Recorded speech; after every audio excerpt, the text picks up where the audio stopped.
শতভাগ, দ্বিগুণ এই দুটি শব্দ আজ থেকে বদলে দেবে লাখ লাখ পরিবারের জীবন, বিশেষ করে যাদের চুল পেকেছে দেশের সেবায়, যারা সারা জীবন রাষ্ট্রের জন্য কাজ করেছেন।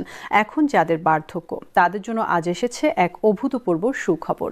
এমন সুখবর যা বাংলাদেশের প্রশাসনিক ইতিহাসে আগে কখনো আসেনি। আজ বিকেল ৩:৪৫ এই সময়টা মনে রাখবেন, কারণ এই মুহূর্তে জাতীয় পে কমিশনের সর্বশেষ এবং চূড়ান্ত সভা শেষ হয়েছে এবং সেই সভা থেকে বেরিয়ে এসেছে এমন সব সুপারিশ যা শুধু কর্মরত সরকারি কর্মচারীদের নয়, বরং দেশের প্রায় ৫ লাখ পেনশনভোগীর জীবনে আনবে বৈপ্লবিক পরিবর্তন। নবম জাতীয় পে স্কেল নিয়ে দীর্ঘদিনের যে অপেক্ষা, যে জল্পনা কল্পনা, তার অবসান ঘটেছে। কিন্তু এবারের পে স্কেল আগের ৮টি পে স্কেলের চেয়ে সম্পূর্ণ ভিন্ন। এবার শুধু চাকরিজীবীদের কথা ভাবা হয়নি, যারা অবসরে গেছেন, যারা পেনশনে চলেন, যাদের বয়স হয়েছে, তাদের জন্য এসেছে যুগান্তকারী সংস্কার। রাজধানীর মন্ত্রিপরিষদ বিভাগের সম্মেলন কক্ষে অনুষ্ঠিত এই ঐতিহাসিক সভায় সভাপতিত্ব করেন পে কমিশনের চেয়ারম্যান। এটিই ছিল কমিশনের শেষ সভা। সভা শেষে কমিশনের একজন দায়িত্বশীল কর্মকর্তা গণমাধ্যমকে নিশ্চিত করেছেন যে এবার পেনশনভোগীদের জন্য এমন কিছু করা হয়েছে যা তাদের বার্ধক্যকালীন জীবনের মোড় ঘুরিয়ে দেবে। আজকের সভায় সবচেয়ে আলোচিত বিষয় ছিল পেনশন সংস্কার, এবং এই সংস্কারের মূল ভিত্তি হল একটি সহজ কিন্তু শক্তিশালী নীতি। যার প্রয়োজন বেশি, তাকে দিতে হবে বেশি।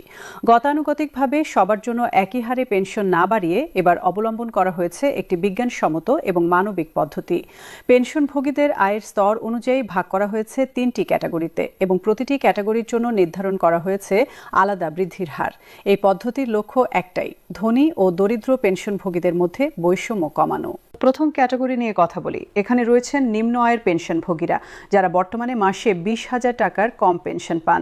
দেশে প্রায় ২ লাখ পেনশনভোগী এই শ্রেণীতে পড়েন। এরা বেশিরভাগ তৃতীয় ও চতুর্থ শ্রেণীর অবসরপ্রাপ্ত কর্মচারী, যারা জীবনভর কঠোর পরিশ্রম করেছেন, অফিস পরিষ্কার করেছেন, ফাইল বহন করেছেন, পিয়ন, চাপরাশি, আয়া, মালি হিসেবে সেবা দিয়েছেন। এখন তারা পান মাত্র ৮ থেকে ১৫,০০০ টাকা পেনশন। বর্তমান বাজার দরে এই টাকা দিয়ে বেঁচে থাকা কতটা কঠিন তা বলার অপেক্ষা রাখে না। একটা ছোট্ট রুমের ভাড়াই ৫-৬ হাজার টাকা, খাবার খরচ ৭-৮ হাজার, ওষুধপত্র আরও ৩-৪ হাজার, বিদ্যুৎ পানি গ্যাসের বিল ২,০০০। হিসাব মিলছে না, প্রতি মাসে ঘাটতি, তাই তারা সন্তানদের ওপর নির্ভরশীল হতে বাধ্য হন। পে কমিশন এই বাস্তবতা দেখেছে এবং এটি সাহসী সিদ্ধান্ত নিয়েছে। এই ক্যাটাগরির সবার পেনশন বাড়বে ১০০%, মানে দ্বিগুণ। যিনি ১০,০০০ টাকা পান তিনি পাবেন ২০,০০০ টাকা, যিনি ১৫,০০০ টাকা পান তিনি পাবেন ৩০,০০০ টাকা। এই বৃদ্ধি শুধু সংখ্যা নয়, এটা তাদের জীবনযাপনের মান, এটা তাদের আত্মসম্মান, এটা তাদের স্বাধীনতা। একবার ভাবুন তো, একজন চতুর্থ শ্রেণীর অবসরপ্রাপ্ত কর্মচারী, যিনি হয়তো মাসে ৮,০০০ টাকা পেনশন পান, বর্তমান বাজার দরে এই টাকা দিয়ে কিভাবে মাস চলে? ওষুধের খরচই তো ৫,০০০ টাকা, বাড়ি ভাড়া, খাবার, বিদ্যুৎ বিল সব মিলিয়ে নিদারুণ কষ্টতে দিন যায়। কিন্তু এখন তার পেনশন হবে ১৬,০০০ টাকা। এই ৮,০০০ টাকা বৃদ্ধি তার জীবনে কি পরিবর্তন আনবে তা সহজেই অনুমেয়। দ্বিতীয় ক্যাটাগরি, মধ্যম আয়ের পেনশনভোগীরা, যারা মাসে ২০,০০০ থেকে ৪০,০০০ টাকার মধ্যে পেনশন পান। এদের সংখ্যা প্রায় ২,৫০,০০০। এরা সাধারণত দ্বিতীয় ও তৃতীয় শ্রেণীর অবসরপ্রাপ্ত কর্মকর্তা, শিক্ষক, সহকারী, অফিস সহায়ক, নিম্ন পদের কর্মকর্তা, যারা মধ্যবিত্ত জীবনযাপন করতে অভ্যস্ত। তাদের জন্য পে কমিশন প্রস্তাব করেছে ৭৫% বৃদ্ধি। যিনি ৩০,০০০ টাকা পান তিনি পাবেন ২২,৫০০ টাকা বেশি। নতুন পেনশন হবে ৫২,৫০০ টাকা। এই বৃদ্ধি তাদের মধ্যবিত্ত জীবনযাত্রা ধরে রাখতে যথেষ্ট সহায়ক হবে। মনে করুন একজন অবসরপ্রাপ্ত শিক্ষকের কথা, যিনি সারা জীবন শিশুদের পড়িয়েছেন। ৩০০-৪০০ শিক্ষার্থী হয়তো তার হাতে গড়া। কেউ ডাক্তার হয়েছে, কেউ ইঞ্জিনিয়ার, কেউ সরকারি কর্মকর্তা। কিন্তু সেই শিক্ষক নিজে পান মাত্র ২৫,০০০ টাকা পেনশন। নতুন স্কেলে তিনি পাবেন ৪৩,৭৫০ টাকা। এই বৃদ্ধি তার বার্ধক্যকে কতটা সম্মানজনক করবে তা বলার অপেক্ষা রাখে না। তৃতীয় ক্যাটাগরি, উচ্চ পদস্থ অবসরপ্রাপ্ত কর্মকর্তারা, যারা ৪০,০০০ টাকার বেশি পেনশন পান। এদের সংখ্যা প্রায় ৫০,০০০। এরা সাধারণত প্রথম ও দ্বিতীয় শ্রেণীর কর্মকর্তা, সচিব, অতিরিক্ত সচিব, যুগ্ম সচিব পর্যায়ের কর্মকর্তা। তাদের জন্য পে কমিশন প্রস্তাব করেছে ৫৫% বৃদ্ধি। যিনি ৫০,০০০ টাকা পান তিনি পাবেন ২৭,৫০০ টাকা বেশি। নতুন পেনশন হবে ৭৭,৫০০ টাকা। শতাংশের হিসেবে কম হলেও টাকার অঙ্কে এটি উল্লেখযোগ্য বৃদ্ধি। এখন প্রশ্ন আসতে পারে, কেন এই পার্থক্য? কেন নিম্ন আয়ের মানুষ পাবে ১০০% আর উচ্চ আয়ের মানুষ পাবে ৫৫%? এটা কি বৈষম্য নয়? উত্তর হলো না, এটা ন্যায় বিচার। কারণ যার ৮,০০০ টাকা পেনশন, তার জন্য ৮,০০০ টাকা বৃদ্ধি মানে বেঁচে থাকার সুযোগ। আর যার ৫০,০০০ টাকা পেনশন, তার জন্য ২৫,০০০ টাকা বৃদ্ধি মানে জীবনযাত্রার মান মান আরও উন্নত করা। দুটোই গুরুত্বপূর্ণ, কিন্তু প্রয়োজনের তীব্রতা ভিন্ন। পে কমিশন এই সূক্ষ্মতা বুঝেছে এবং সেই অনুযায়ী সুপারিশ করেছে। এটাকে বলে প্রগতিশীল সংস্কার, যেখানে ধনী দরিদ্রের ব্যবধান কমানো হয়, যেখানে দুর্বলকে শক্তিশালী করা হয়, যেখানে ন্যায় বিচার প্রতিষ্ঠা করা হয়। কিন্তু পেনশন বৃদ্ধি এই সংস্কারের একমাত্র দিক নয়। আরেকটি অত্যন্ত গুরুত্বপূর্ণ দিক হলো চিকিৎসা ভাতা, এবং এই ক্ষেত্রে পে কমিশন যে সুপারিশ করেছে তা আক্ষরিক অর্থেই জীবন বাঁচাতে পারে। বার্ধক্যে মানুষের সবচেয়ে বড় সমস্যা কি? স্বাস্থ্য। 50-এর পর থেকেই শরীরে নানা সমস্যা দেখা দেয়, 60-এর পর তা আরও বাড়ে। 70 পেরোলে তো প্রায় প্রতিদিনই কোনো না কোনো অসুখ লেগে থাকে। ডায়াবেটিস, উচ্চ রক্তচাপ, হৃদরোগ, কিডনি সমস্যা, বাতের ব্যথা, চোখের সমস্যা, এসব তো নিত্যসঙ্গী।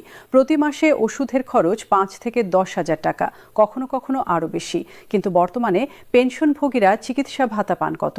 মাত্র 2 থেকে 3,000 টাকা, কোথাও কোথাও আরও কম।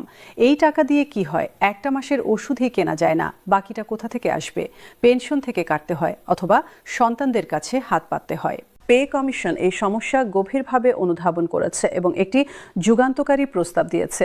চিকিৎসা ভাতাও হবে বয়সভিত্তিক। যাদের বয়স 75 বছর বা তার বেশি তারা পাবেন মাসিক 10,000 টাকা চিকিৎসা ভাতা, আর যাদের বয়স 55-এর কম বা যারা পারিবারিক পেনশন পান তারা পাবেন 5,000 টাকা। 10,000 টাকা চিকিৎসা ভাতা, এটা কতটা বড় পরিবর্তন তা বুঝতে হলে একটা উদাহরণ দেওয়া যাক। একজন 75 বছর বয়সী মানুষ, তার ডায়াবেটিসের ওষুধ লাগে মাসে 2,000 টাকা, উচ্চ রক্তচাপের ওষুধ 1,500 টাকা, হৃদরোগের ওষুধ 3,000 টাকা, বাতের ব্যথার জন্য 1,000 টাকা, চোখের ড্রপ 500 টাকা, ভিটামিন ও সাপ্লিমেন্ট 500 টাকা, মোট 8,500 টাকা। 10,000 টাকা চিকিৎসা ভাতা তার এই খরচের পুরোটাই মেটাবে এবং কিছু টাকা বেঁচেও যাবে। এটা শুধু আর্থিক সহায়তা নয়, এটা মানসিক শান্তি। একজন বয়স্ক মানুষ যখন জানেন যে তার ওষুধের খরচের ব্যবস্থা আছে, তখন তার মানসিক চাপ কমে, তিনি নিশ্চিন্তে চিকিৎসা নিতে পারেন, অসুখ বাড়ার আগেই ডাক্তার দেখাতে পারেন, জীবনযাত্রার মান উন্নত হয়।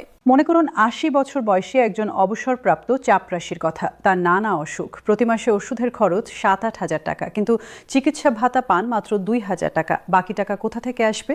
ছেলে দেয়, কিন্তু ছেলেরও সংসার, তার নিজের সন্তান, খরচ অনেক, তাই তিনি মাঝে মধ্যে ওষুধ কিনতে পারেন না। অসুখ বাড়ে, কষ্ট বাড়ে। এখন তার চিকিৎসা ভাতা হবে 10,000 টাকা। এই 10,000 টাকা তার ওষুধের খরচের বেশিরভাগ মেটাবে, তাকে আর সন্তানের উপর নির্ভর করতে হবে না।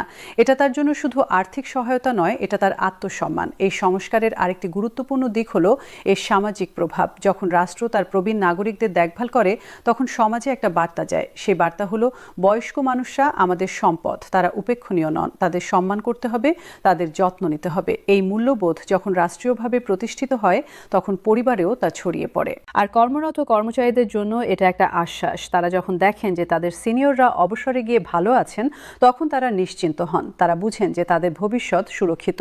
এতে তাদের কাজের প্রতি আগ্রহ বাড়ে, দুর্নীতির প্রলোভন কমে, কারণ তারা